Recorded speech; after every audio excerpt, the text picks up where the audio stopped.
گنج بخش فیض عالم مظہر نور خدا ناقصائے پیر کامل کاملائے رہنما۔ بسم اللہ الرحمن الرحیم۔ السلام علیکم۔ امید کرتا ہوں کہ آپ سب خیریت سے ہوں گے۔ میری دعا ہے کہ اللہ تعالیٰ آپ کو صحت تندرستی والی زندگی دے۔ آج میں موجود ہوں لاہور داتا صاحب کے دربار پر۔ آپ رحمۃ اللہ علیہ کا جو نام ہے وہ علی حجویری سے داتا گنج بخش کیسے پڑا، وہ آپ کو ساری ہسٹری آپ کے ساتھ شیئر کرتے ہیں اور آپ کو سارا دربار ہے جو اندر سے شیئر کرتا ہوں۔ ناظرین اکرام، حضرت شیخ علی حجویری رحمۃ اللہ علیہ سلطان طریقت ہیں، گنج حقیقت ہیں، برہان شریعت ہیں۔ آپ سادات حسنی سے ہیں۔ آپ کا سلسلہ نسب چند واسطوں سے حضرت سیدنا زید شہید رضی اللہ عنہ ابن امیر المومنین حضرت سید امام حسن رضی اللہ عنہ پر منقطع ہوتا ہے۔ آپ کے آباء و اجداد غزنی کے رہنے والے تھے۔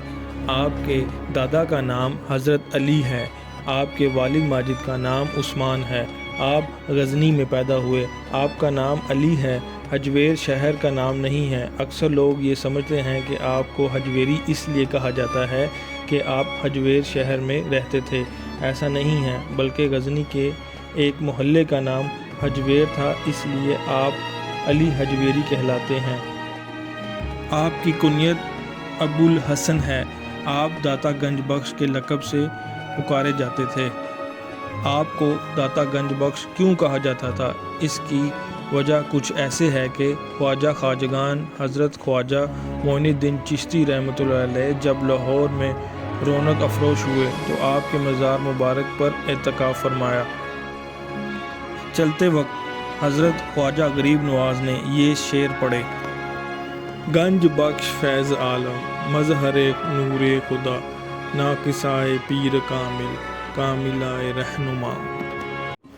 اس روز سے آپ داتا گنج بخش کے لقب سے مشہور ہوئے۔ بعض لوگ تو آپ کو گنج بخش کے لقب سے ہی پکارا کرتے تھے۔ آپ علوم ظاہری کی تحصیل سے فارغ ہو کر علوم باطنی کی طرف متوجہ ہوئے۔ آپ کے استاد شیخ ابو القاسم آپ سے فرماتے ہیں کہ فقیر کے لیے حاضری مرشد سے بہتر اور کوئی چیز نہیں۔ فقیر کو چاہیے کہ حاضری مرشد کی رکھے۔ مرشد وہ ہوتا ہے جو کہ حواس ہو، نہ کہ مختصی۔ فقیر کو چاہیے اگر اپنے میں قوت پائے تب بیعت کرے، اور اپنے میں قوت نہ ہو تو دونوں خراب ہوں گے۔ آپ مرشد کے حکم سے ہندوستان تشریف لائے۔ واقعہ کچھ اس طرح کا ہے کہ آپ نے ایک رات اپنے پیر روشن ضمیر کو خواب میں دیکھا۔ آپ فرماتے ہیں کہ تم کو لاہور کا قطب بنایا گیا ہے، لاہور تمہارے سپرد کیا گیا ہے، تم لاہور جاؤ۔ آپ نے خواب ہی میں اپنے پیر سے عرض کی کہ لاہور میں پہلے خواجہ حسن موجود ہیں، ان کی موجودگی میں میرا لاہور جانا بیکار ہے۔ آپ کے پیر نے آپ کو جواب دیا، بحث کی ضرورت نہیں، دیر نہیں لگانی چاہیے، جلدی لاہور روانہ ہو جاؤ۔ حکم پاتے ہی لاہور روانہ ہو گئے۔ بعض لوگوں کا خیال ہے کہ آپ سلطان مسعود بن سلطان محمود غزنوی کے لشکر کے ساتھ ہندوستان تشریف لائے، اور بعض لوگ اس سلسلے سے متفق نہیں۔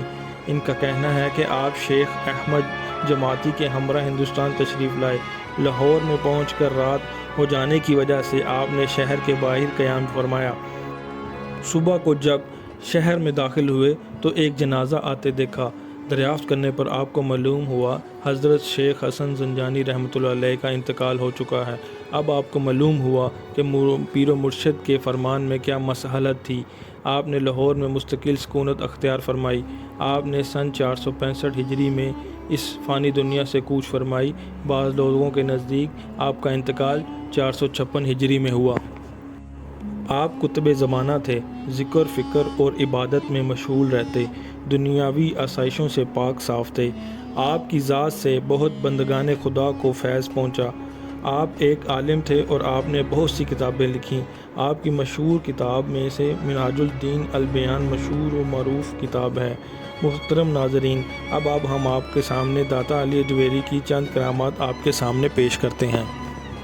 حضرت علی حجویری رحمۃ اللہ علیہ کے حالات میں مذکور ہے کہ رائے راجو جوگی نے جس طرح اسلام قبول کیا وہ اپنی مثال آپ ہے۔ واقعہ کچھ اس طرح سے ہے کہ روزانہ ایک بوڑھی عورت اپنے سر پہ دودھ کا مٹکا رکھ کر گزرتی۔ آپ نے اس عورت کو بلا کر کہا،